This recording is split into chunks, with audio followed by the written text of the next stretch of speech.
Ancien député de la Chambre des communes, directeur artistique et ingénieur de son. Avec Pierre Nantel, entendez l'actualité. Sans fausse note. On parlait de l'abri de la tempête, mais on va parler avec le député des Îles-de-la-Madeleine, Joël Arsenault. Bonjour, Joël Arsenault. Oui, bonjour. Bonjour. Alors, on parle de votre brasserie parce qu'évidemment, elle est associée à des bons souvenirs de vacances. Vous avez passé un bel été? Ah, absolument, oui. Un été quand même chargé parce qu'on sait qu'il y a de multiples enjeux qui tenaillent et préoccupent les Québécois en général et les Madeleinois en particulier. Alors, on a été actifs sur le terrain, puis effectivement, on est passé par l'abri de la tempête, qui fête son 20e anniversaire, qui a eu des petites difficultés au cours du printemps, mais là, je pense qu'ils sont en mode relance et on l'espère pour de bon. Bien, on les aime, nos brasseries, elles font partie de notre signature touristique locale à chacun. Dites-moi, aujourd'hui, on se parle parce que vraiment, ce que vivent les gens de la Côte-Nord est vraiment dramatique. C'est un stress. Quelqu'un qui a une santé légèrement fragile se dit, il faudrait pas que je tombe malade, moi, là. Absolument, puis je dirais que c'est du jamais vu dans la mesure où on entend depuis le début de l'année, depuis le début de l'été, je devrais dire, des médecins qui sortent de leurs réserves puis qui disent on vit dangereusement, là, il y a un problème, c'est essentiellement on joue à la roulette russe, on n'a pas la capacité de soigner les gens qui viennent nous voir, il va y avoir des drames.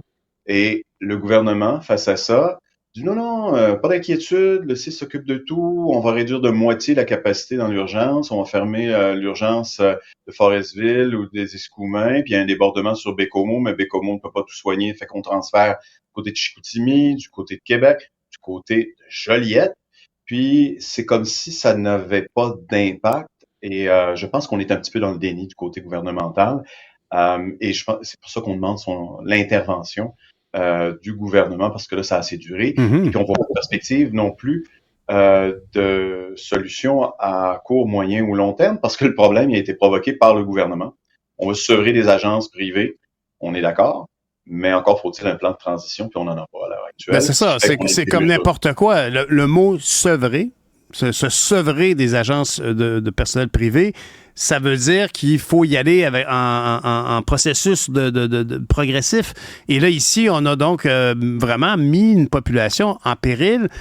Comment on en arrive à ça? Vous demandez la création d'un comité d'urgence multiparti, j'imagine, pour pouvoir parler de ça et surtout agir rapidement, non? Ben, en fait, on fait le parallèle avec des feux de forêt, par exemple, puis on est bien habitué au Québec et particulièrement sur la Côte-Nord à faire face aux feux de forêt. Quand ça arrive, ben, évidemment, il y a le ministère de la Sécurité publique, il y a les instances locales, les pompiers, les élus, les paramédics, un peu tout le monde, même les hôpitaux, les CIS sont rassemblés autour d'un comité de coordination des mesures d'urgence, puis disent comment est-ce qu'on protège notre population. Nous, on fait le parallèle avec la crise actuellement. On dit que le feu est pris dans le système de santé sur la Côte-Nord. Oui. Ça risque d'ailleurs d'embraser l'ensemble du Québec des régions, parce que la pénurie de main-d'œuvre, c'est pas juste sur la Côte-Nord, là. Et la dépendance envers les agences, c'est pas juste sur la Côte-Nord. L'Abitibi-Témiscamingue y fait face, le Bas-Saint-Laurent, la Gaspésie, les Îles-de-la-Madeleine, la région de l'Outaouais également. Il y a d'autres endroits aussi qui éprouvent ces difficultés-là. Oui, mais les agences, à ce que je sache, sont vraiment, on a parlé de sevrage, les agences sont une mesure, un plaster qui a été appliqué un peu partout au Québec, là, malheureusement. Alors, c'est impératif. Et vous, ce que vous évoquez, c'est d'amener, par exemple, un comité régional de la Côte-Nord qui impliquerait des gens au-delà des agences des services sociaux et de la santé? Oui. Ben, en fait, ce que je dis simplement, c'est qu'on nous dit, quand on discute avec des gens de l'endroit, de la région, ils nous disent il y a des solutions, mais à l'heure actuelle, on ne comprend pas pourquoi elles sont pas explorées, elles sont pas analysées, elles sont pas mises en œuvre. Le ministère fonctionne en vase clos avec le CIS, et puis nous, on dit c'est le temps de réunir tous les parties prenantes, et surtout les médecins qui sont sur le terrain, mais il y a aussi les paramédics qui doivent transporter des patients parfois dans d'autres régions, puis ça crée une découverture. Bref, que tout le monde se parle. Mais là, je parle pas d'un comité de concertation là, qui se réunit une fois par semaine sur 3 mois. Là. C'est un comité d'action pour des mesures d'urgence, pour la mesure parce que l'urgence, l'état d'urgence, il est présent, et que les solutions qu'on amène, mais qui sont pas analysées jusqu'à fond, le soient. Et ultimement, parce qu'on nous dit que parfois que certaines des solutions, on répond au CIS qu'on peut pas les appliquer. On a les mains liées sur le plan administratif, sur le plan financier ou sur le plan syndical. C'est là où la présence du ministère Santé Québec doit être là pour, si nécessaire, appliquer des mesures extraordinaires. Exceptionnelles. Comme ça, elles sont historiques. Il faut les résorber à court terme. Absolument. On ira expliquer à un patient qui sort de douleur sur une civière que finalement, il faut qu'il prenne l'avion pour aller à Montréal parce qu'on manque de personnel. Vous avez évoqué, Joël, qu'il y avait des médecins qui pourraient faire partie de la solution parce que, assez curieusement, moi, je connais pas ça comme vous, mais mon impression, c'est qu'on manque de personnel infirmier. Au niveau, on manque pas de médecins. Comment expliquer qu'on manque pas de médecins, mais qu'on manque d'infirmières? Est-ce que c'est parce qu'ils ont eu une prime d'éloignement qui était convenable? Vous avez raison. Les médecins nous disent on ne peut pas fonctionner tout seul. On a besoin de personnel médical, on a besoin de personnel infirmier. Il y a même un médecin qui m'a dit, moi tout seul, je ne peux rien là pour justement soigner les gens. Oui, qui sont évidemment en douleur aiguë, je vais poser un diagnostic, puis je vais recommander un certain nombre, je vais prescrire un certain nombre de traitements, mais ensuite, il faut que l'ensemble de l'équipe soit déployé et que l'ensemble des soins soient prodigués. Alors oui, vous avez raison, c'est les agences de placement, c'est essentiellement pour fournir des infirmières ou des préposés aux bénéficiaires, aux CIS et aux hôpitaux qui en ont besoin parce que ces systèmes-là ont vu le personnel quitter au fil des années, particulièrement depuis la pandémie, parce que les conditions étaient inhumaines. Je vous rappelle d'ailleurs que le gouvernement, ça fait bientôt 2 ans qu'il négocie avec les infirmières de l'AFIC. Il n'y a toujours pas de convention collective. Donc, comment ramener les infirmières qui ont quitté le navire parce que les conditions étaient impossibles, celles qui sont allées au privé et qui choisissent les endroits, le moment où elles veulent travailler et puis qui peuvent choisir aussi leur cadre de travail essentiellement. Comment les ramener dans un système qui fonctionne? C'est ça le grand défi du gouvernement. On ne peut pas le faire du jour au lendemain. Il faut que les conditions s'améliorent. Puis, la période de transition actuelle, ça a été effectivement de dire du jour au lendemain, les conditions qu'on vous offrait pour aller sur la Côte-Nord, en Gaspésie ou ailleurs, elles n'existent plus. Même aux agences, si je me souviens bien, ils ont dit on peut faire affaire avec le personnel des agences, mais le tarif doit être limité à temps. C'est comme une tempête parfaite où on s'organise pour qu'il y ait finalement personne. Parce que les employés réguliers sont pas là, les agences sont sous-payées, mais on veut pas, on aimerait mieux ne pas avoir recours aux agences, mais même les agences vont comme, là, c'est pas assez payant, les employés veulent pas y aller. Êtes-vous un peu sous l'impression que c'est surprenant, on les connaît, les sondages. Selon les sondages, c'est vous qui serez au gouvernement la prochaine fois. Selon les sondages, la CAQ cherche des solutions pour bien paraître, et curieusement, c'est pas très ambitieux d'offrir une prime de 100 $ à un personnel de Montréal qui va faire partie de l'équipe volante. 100 $ par jour pour quitter le domicile familial, les enfants, les responsabilités, le conjoint, la conjointe. C'est très peu.